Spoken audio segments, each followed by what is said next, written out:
네, 일본 출신의 방송인인 사유리 씨가 정자를 기증받아 아들을 출산하면서 자발적 비혼모가 됐는데요. 한국에서는 비혼 여성이 정자를 기증받는 게 불법이라 일본에서 시술을 했다고 밝히면서 우리나라의 비혼 출산 제도에 관심이 쏠리고 있습니다. 네, 나아가서 국내에서도 비혼 출산이 가능하도록 해야 한다는 목소리들이 나오고 있는데요. 오늘 자세한 소식 이호영 변호사, 김수민 시사평론가와 함께 짚어보겠습니다. 어서 오십시오. 안녕하세요. 예, 저희 본격적인 얘기 나누기 전에요. 사유리 씨가 그 개인 유튜브 방송에서 한 발언이 있습니다. 이 발언 저희가 준비했는데 먼저 들어보고 돌아오겠습니다. 올해 안에 꼭 해보고 싶은 거 있어? 임신 그리고 출산하고 할 수 있으면 결혼 하나로 다 할 수 있겠지? 아이는 몇 명 낳고 싶어요? 제 나이니까 한 명이라도 낳을 수 있으면 감사하는데 낳는다면 여자 남자 한 명씩 낳으면 좋겠어요. 예, 2020년, 그러니까 올해 5월과 6월에 있었던 사유리 씨 개인 방송에서 나온 그런 언급들입니다.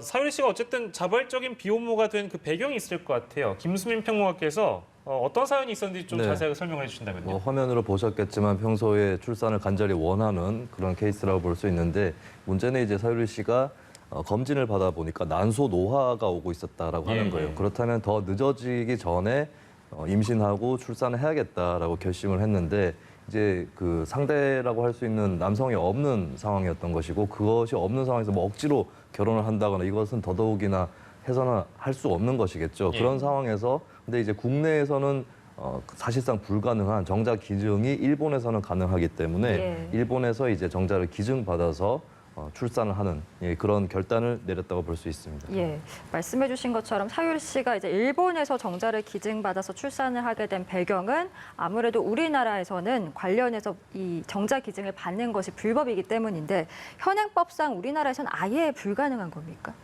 우리 법상으로는 지금 막혀 있죠. 이게 결국은 이런 이제 인공 수정을 하려면 뭐 정자나 난자를 기증받아야 되는데 우리 생명윤리법상 이제 난자나 정자를 어떤 금전 기타 재산상의 이익을 받고 거래하는 게 일단 막혀 있어요. 그러면 이제 반드시 기증을 받아야 되는 건데 이렇게 난자나 정자의 기증과 관련해서는 우리 이제 모자보건법이 규정을 하고 있거든요. 그럼 모자보건법에 보면은 이제 이런 인공수정 같은 것을 이제 보조생식술이라고 하는데 이런 보조생식술을 그럼 시행하는 기관이 있지 않겠습니까? 그 기관이 난임시술의료기관이라고 되어 있고 이러한 난임시술의료기관에서만 이런 인공수정 같은 걸 할 수 있는 거예요. 그러면은 이제 난임이 그런데 문제는 우리 모자보건법에 어떻게 규정되어 있냐면 난임이란 이렇게 되어 있어요. 부부가 이제 피임하지 아니한 상태로 정상적인 성생활을 하고 있음에도 1년이 지나도 임신되지 아니하는 상태. 그러니까 이런 부부가 1년 동안 임신을 못하면 그걸 난임으로 보아서 그제서야 이제 난임 시술을 할 수가 있는데 지금 사유리 씨 같은 경우는 부부가 아니지 않습니까? 그러니까 정자의 기증을 받는 그런 가능성, 받는 방법, 난임 시술을 받는 그런 가능성이 원천 봉쇄되어 있다. 이렇게 지금 정리할 수 있을 것 같습니다. 그러니까 우리나라에서는 쉽게 얘기하면 부부들만 합법적으로 이 행위가 가능한 것이고 그렇죠. 기증을 받을 수 있습니다. 기증을 받을 수 있는 것이고 부부가 아닌 사람들은 법 규정이 실제 없기 때문에 불법이라고 사실상 본다. 그렇죠. 사실상 불가능하다. 불가능하다. 알겠습니다. 근데 이제 비교가 되고 있는 사항은 허수경 씨, 방송인 허수경 씨가요. 12년 전에 같은 방식으로 아이를 낳은 적이 있다고 합니다. 그러니까 이 케이스는 어떻게 가능했는가? 이 의문이 뒤따르는데요. 이제 저도 뭐 찾아보니까 이게 이제 생명윤리법 모자보건법이 이 당시에는 지금처럼 이렇게 규제가 심하지 않았던 것 같아요. 그래서 그 2005년도에 이제 황우석 박사 사태가 우리 대한민국을 뒤흔들었었는데 그때 보면은 이제 연구 목적이기는 하였으나 그 여성의 난자를 이제 제공받았고 그 과정에서 이제 금전이 좀 지급이 되고 이런 이제 논란이 있었거든요. 이게 결국은 어떤 생명윤리에 반하는 연구윤리에 반하는 그러한 이제 문제가 있어서 이렇게 돈을 받고 어떤 난자나 정자를 거래하는 거는 아예 원천 봉쇄됐고 그러면 이제 남은 거는 기증인데 그런 기증조차도 엄격하게 이제 보건복지부령이 정하는 그런 절차와 형식을 거쳐서만 할 수 있게 지금 그렇게 법이 개정되어서 그 2008년도에 그 허수경 씨의 사례처럼 지금 그렇게 기증을 받아서 이제 출산하는 것은 금지가 되어 있는 상황인 거죠. 예. 사유리 씨는 앞서 방송을 통해서 그 자신의 난자를 냉동한 사실을 밝히기도 했었는데 실제로 국내에서도 출산 대신에 이 난자를 냉동하는 사례들이 좀 많아지고 있다고 하더라고요. 이건 어떤 의미라고 봐야 되겠습니까? 결혼을 하지 않는 여성도 늘었지만 늦게 하는 여성도, 뭐 남성도 마찬가지지만 결혼에 대한 인식이 바뀌고 또 생애 주기가 바뀌었습니다. 아무래도 고령화 시대고 수명이 연장됐기 때문에 결혼 시기도 과거보다 굉장히 늦춰졌는데 근데 사람의 어떤 육체적인 변화 이런 것들은 예전하고 크게 다르진 않거든요. 어느 정도 임신이 용이한 연령대가 또 따로 있는 것도 현실이기 때문에 그런 것들을 감안했을 때 이제 과학기술의 힘을 좀 빌리는 겁니다. 미리 조금 더 가능할 때에 이제 난자를 채취해서 냉동을 해놓고 예, 그렇게 하는 건데 또 최근에 이제 뭐 여러 환경적 요인도 있겠고 인체 내부 요인도 있겠는데 아까 말씀드렸던 이제 나이가 그렇게 들지 않았음에도 난소가 먼저 노화가 되는 네, 이런 또 현상들도 일어나고 있기 때문에 이런 것들을 다 대비해두서 이제 이렇게 난자 냉동을 택하게 되는 것이고 또 이 행위 자체가 과거에는 과학기술적으로 가능하더라도 굳이 그렇게 해야 되는지 혹은 이렇게 하고 남들한테 했다라고 얘기할 수 있는지 이런 부분에 대해서 분명히 자기 검열이 있었을 거예요. 근데 지금까지 여러 인식들이 변화했기 때문에 이런 방법을 쓰고 있고 그리고 썼을 경우에 연예인들 같은 경우도 내가 난자 냉동을 했다라고 밝힌 사례가 몇 개 있었거든요. 이것들이 총체적으로 이 라이프 스타일에 대한 인식이 바뀌고 있다라고 하는 것이 드러난 거라고 저는 봅니다. 예. 사유리 씨가 일본에서 자발적 비혼모가 된 사례를 함께 만나보고 계신데요.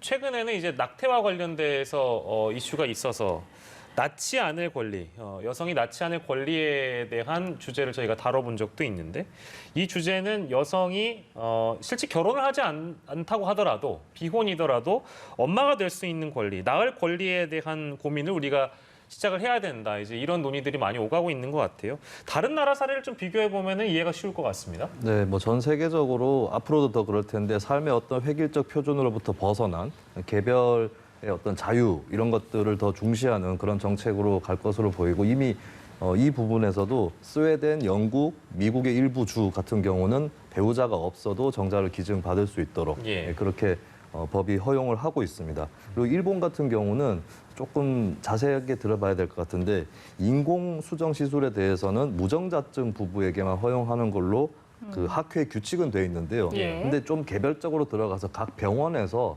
윤리위원회를 두고 그 윤리위원회에서 비혼 여성에 대해서 심사를 한 다음에 이 경우는 정자를 기증받아도 괜찮겠다. 이런 것들을 심의해서 어느 정도 길을 터주고 있다라고 볼 수가 있겠습니다. 프랑스 같은 경우는 조금 다른 경우가 이제 뭐 동성애자라든지 뭐 비혼 여성에 대해서 이런 정자 기증이 좀 막혀 있는 부분은 있는데 근데 프랑스, 영국 이 나라들의 공통점은 또 국립병원에 공공정자은행이 마련돼 있다고 하는 겁니다. 이 부분도 좀 눈여겨볼 필요가 있는데 과거에 한국 사회도 사실 암암리에 이런 정자를 기부받는다거나 하는 이런 일들이 있었는데 그것을 이제 알고 보면 당사자를 만나서 받겠다고 할 경우에 그 남성 측에서 소위 얘기하는 전통적 방법으로 하는 게 어떻겠느냐. 그러니까 성관계를 제의를 하는 거죠. 이런 식으로 이제 굉장히 나쁜 일들이 벌어지고 있는데 이런 영역은 차라리 공공화해서 양성적인 차원에서 피해자가 더 생기지 않도록 하는 그런 것들이 중요하다라고 지적이 되어 왔고 공공정자은행도 그 일환이다라고 보실 수 있겠습니다. 이미 그 가족의 형태들이 많이 바뀌고 있고 시대의 흐름에 따라서 이제 우리나라도 이 자발적 비혼모와 관련해서 사회적 논의가 필요하다라는 목소리들이 연일 나오고 있는데 비혼 출산과 관련해서 합법화 논의 필요하다라고 보십니까? 저도 사실 오면서 고민을 많이 했는데 몇몇 분들한테 물어봤어요, 제가. 그랬더니 의외로 여성분들 중에서 안 된다라고 하시는 분들도 계시긴 하더라고요. 그래요? 그 이유는 이제 아이를 가지고자 하는 엄마의 마음은 알겠는데 또 아이는 또 아빠를 필요로 한다. 이런 말씀을 하시는 분도 계셨거든요. 근데 저는 개인적으로 아이에게 아빠가 필요하다는 것도 맞는데 아빠가 있다고 해서 또 애가 뭐 무조건 행복하고 그런 건 아니거든요. 그래서 저는 오히려 그런 아이를 가지고자 하는 그러니까 결혼은 하고 싶지 않지만 아이는 꼭 가지고자 하는 어떤 그런 여성의 자기 결정권 그런 것을 좀 보장하는 쪽으로 한번 우리가 논의를 하되 다만 혹시라도 그 아이가 태어나서 어떤 아버지의 그런 사랑을 받지 못함으로 인해서 받는 어떤 그런 불이익한 것이 걱정이 그렇게 된다면 아이가 그 가정에서 혹시 학대를 당하지는 않는지 그러한 것들을 우리 아동보호 전문기관이 내서 좀 관리 감독을 잘 하는 쪽으로 예. 그렇게 보완책이 같이 논의될 수 있다면 예. 뭐 이런 합법화 논의도 해볼 수 있는 거 아닌가 저는 예. 개인적으로 그렇게 생각합니다. 그래서 이제 우리가 외국 사례들 아까 김수민 평론가께서 다 언급을 해주셨고 이호영 변호사께서도 뭐 이제 여러 의견들이 조금 갈리기도 하지만 어떤 부분은 필요에 의해서 도입 뭐 이제 논의를 해보는 게 좋지 않겠느냐라고 말씀을 해주셨는데 실제로 근데 이게 합법화가 된다고 가정했을 때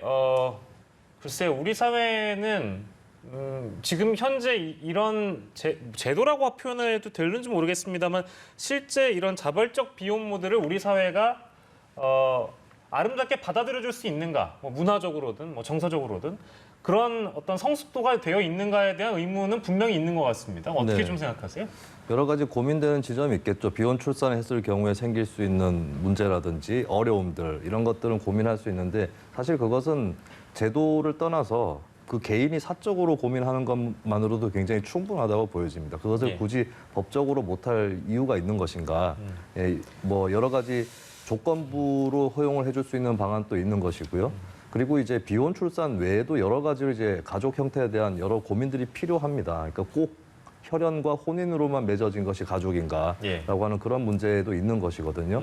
그리고 특히 요즘에 출생률 고민하시는 분들이 대단히 많고 이 부분은 뭐 이념적으로 진보 보수를 가리지 않고 나오는 내용인데 그렇다면 그 출생률에 대한 고민, 그러니까 아이를 낳고 싶어하는 사람에 대해서 길을 열어주지 않는 문제에 대해서 고민을 당연히 해야 된다고 봅니다. 예. 프랑스 같은 경우가 대표적으로 결혼하지 않고도 가족을 만들 수 있는 팍스라고 해서 사회연대 계약이라는 그런 또 법제를 갖고 있는데 이것을 채택을 하고 시행을 했더니 출산율이 또 올라가는 그런 실제적인 결과도 있었거든요. 예. 저는 출산율 자체에 뭐 너무 지나치게 주안점을 두는 것은 이제 국가 공동체 차원에서 개인의 삶을 억압하는 그런 기제가 될 수 있다고 보지만 예. 근데 적어도 결혼하지 않고도 아이를 낳고 싶어하는 사람들 이런 사람들에게 길을 열어주지 않는 국가가 국가의 존재의 의미가 있는가 이런 부분도 좀 같이 생각을 해봐야 될 것 같고 예. 아버지 없이 크는 것에 대한 문제는 아버지가 있어도 성장 과정에서 문제가 있고 또 범죄를 저지르는 사람도 있습니다. 예. 그것이 과연 절대적인 기준이 될 수 있을까? 이 부분을 예. 한번 다시 생각을 해봐야 될 것 같습니다. 알겠습니다. 그러니까 아이를 낳고 생명을 잉태한다라는 그 출산만 놓고 봤을 때 낳지 않았기 때문에 이상하게 보는 사회 혹은 심지어 이렇게 낳아도 이상하게 보는 사회. 잘 모르겠습니다. 아무튼 뭐 시청자 여러분들께서는 이 논란을 어떻게 생각하시는지 이 문제를 어떻게 생각하시는지도 궁금한데요. 이슈 큐브로 만나봤고요.